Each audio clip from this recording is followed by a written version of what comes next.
C-110 had the ability to be there, in my opinion, in 4 to 6 hours from their European theater to react. They would have been there before the second attack. They would have been there before the second attack. You just heard from a whistleblower who is now speaking out about Benghazi, his identity hidden for fear of reprisal, saying that the U.S. did have time to get there and intervene and possibly save lives. As we know, the 2 former Navy SEALs were killed in the last hour of the fighting that night. So our next guest is promising explosive hearings on Benghazi in short order. He says these will happen soon. Republican Congressman Trey Gowdy, House Oversight and Government Reform Committee, joins me now. Congressman, good morning. Good to have you here.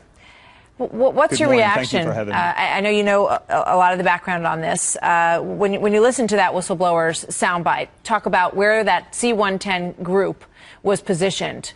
What goes through your mind? That's one of the central issues that remains unanswered despite the fact that it's been 7 months. Remember, Martha, there are 3 tranches here. The decision not to provide security beforehand, what happened during the siege, why assets were not employed, and then why Susan Rice misled all of us on 5 Sunday talk shows.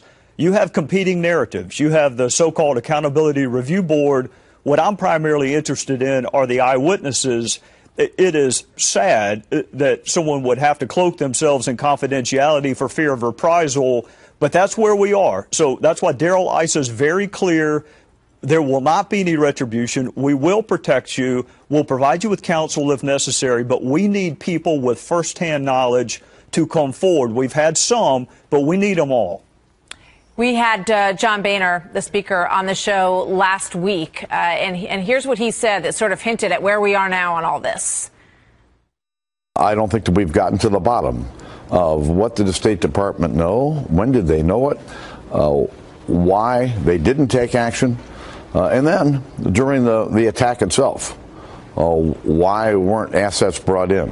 Why wasn't our government doing more to protect the Americans who were on the ground?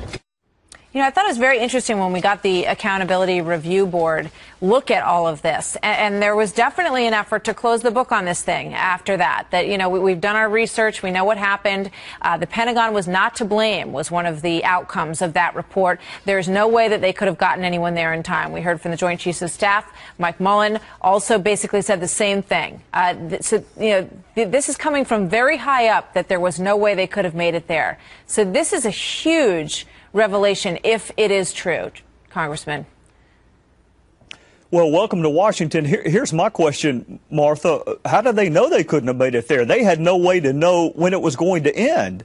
They knew when the attack started, but how in the world could they possibly have known when it was going to end while it was going on? I mean, nobody would have foreseen that this lasted 7 hours. So that's the middle tranche. Let me say this with respect to the Accountability Review Board.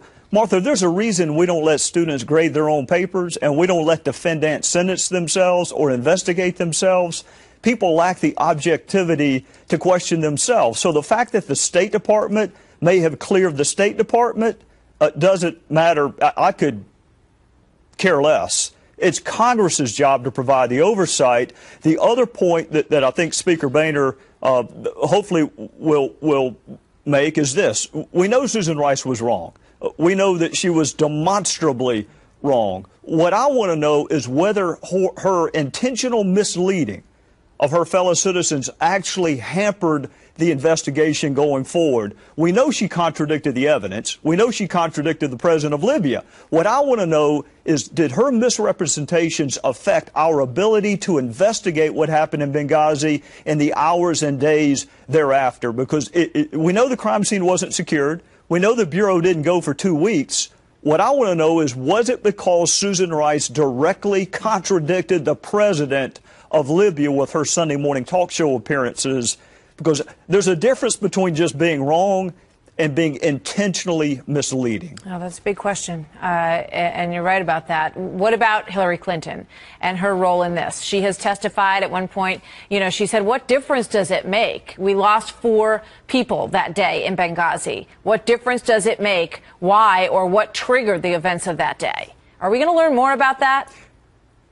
I wish she had asked that question in a committee where I was present. I wasn't present when she asked that. Anytime government fails to provide security for people that we send under our flag into a foreign land to represent us, it matters. And anytime the government has the ability to provide aid during a siege and does not do it, it matters. And anytime high-ranking officials that we trust deliberately misrepresent facts to us, it matters. I understand that she has political aspirations. That's great. If she wants to run for president, more power to her. I'm more concerned about 4 murdered Americans and what our response as a country has been, much more so than her political future. All right. Well, we're going to also talk to Victoria Tensing, who's one of the attorneys who's representing one of the 4 people, 3 from the State Department, 1 from the CIA, who are ready to talk about what they know about what happened in Benghazi. Congressman Gowdy, obviously, we will be watching very closely, and we'll speak to you soon, we hope. Thank you, sir. Yes, ma'am. Thank you. You wonder